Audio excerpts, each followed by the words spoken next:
안녕하세요. 오나로밤쌤의 국어 문법 이야기 시간입니다. 오늘은 글을 이루는 차례의 첫 시간으로 글이 무엇인지 함께 알아볼게요.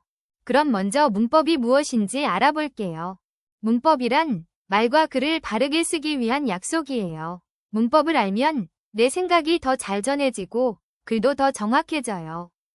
이제 글이 무엇인지 함께 살펴봅시다. 글이란 낱말과 문장, 문단이 모여 하나의 완성된 생각을 전하는 것이에요. 마치 레고 블록을 조립해 멋진 작품을 만들 듯 글자 조각들을 차근차근 맞춰야 상대방에게 내 마음이 정확히 전달돼요. 글은 우리 생각을 전하는 도구예요. 그렇다면 다른 사람에게 더 잘 전해지는 좋은 글은 어떤 글일까요?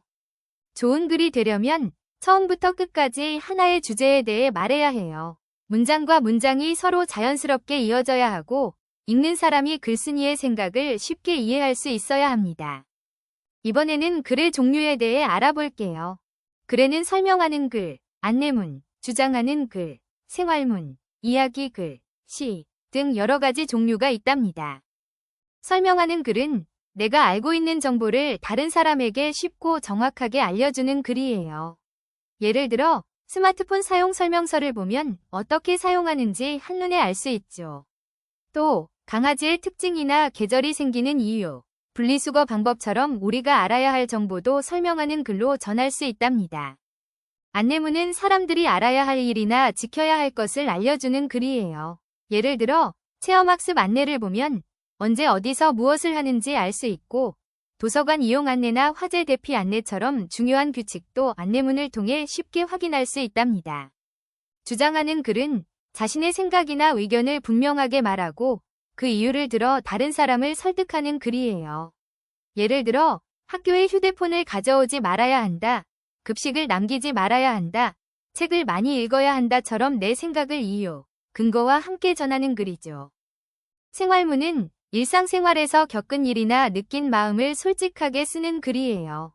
예를 들어 매일 쓰는 일기, 친구나 가족에게 보내는 편지, 체험한 일을 기록하는 기행문, 또는 생활 이야기를 담은 수필 등이 생활문에 해당해요. 이야기글은 인물과 사건, 배경을 바탕으로 이야기를 재미있게 꾸며 쓴 글이에요.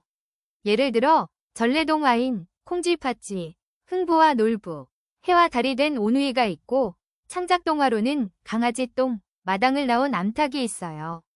또 동물이 주인공인 교훈 이야기인 오화, 예를 들면 토끼와 거북이, 사람이 주인공인 소설, 예를 들면 자전거 도둑이, 이야기글에 해당한답니다. 시는 마음속 생각과 느낌을 짧은 문장에 담아 마치 노래하듯 쓴 글이에요. 시에는 운율, 즉 같은 소리가 반복되어 노래처럼 들리는 즉증이 있고 비유를 사용해 어떤 것을 다른 것에 빗대어 표현하기도 해요. 또 줄을 바꾼 한 줄을 행이라고 하고 행을 모아놓은 것을 연이라고 한답니다. 글은 하나의 생각을 전달하기 위해 일정한 순서와 구조로 짜여 있어요. 지금부터 글의 짜임이 어떤 것인지 살펴봅시다.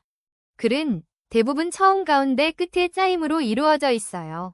먼저 처음 부분은 무엇에 대한 글인지 알려주며 읽는 사람의 관심을 끌고 가운데에서는 전하고 싶은 내용을 아주 자세하고 생생하게 설명해요. 마지막 끝부분에서는 내용을 요약하며 정리하거나 글쓴이의 생각과 느낌을 전하며 마무리하죠. 하지만 글의 종류에 따라 짜임이 달라지기도 해요.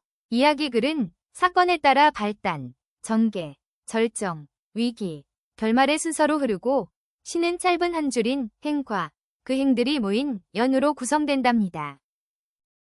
학습한 내용을 확인할 시간, 퀴즈 타임, 시작합니다. 첫 번째 문제, 다음 중 설명하는 글의 가장 중요한 목적은 무엇인가요? 정답은 1번, 정보를 정확하게 전달하기 위해서입니다.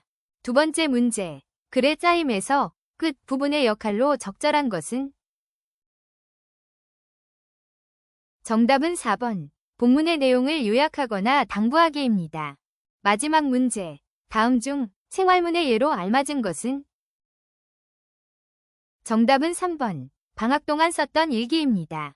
지금까지 배운 내용을 알잘딱깔센하게 정리해줄게요.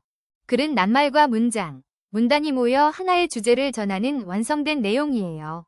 글의 종류에는 설명하는 글, 안내문, 주장하는 글, 이야기 글, 생활문, 시 등이 있어요. 대부분의 글은 처음, 가운데, 끝으로 이루어져 있답니다. 지금까지 알잘딱깔센 오나로밤쌤이었습니다. 감사합니다.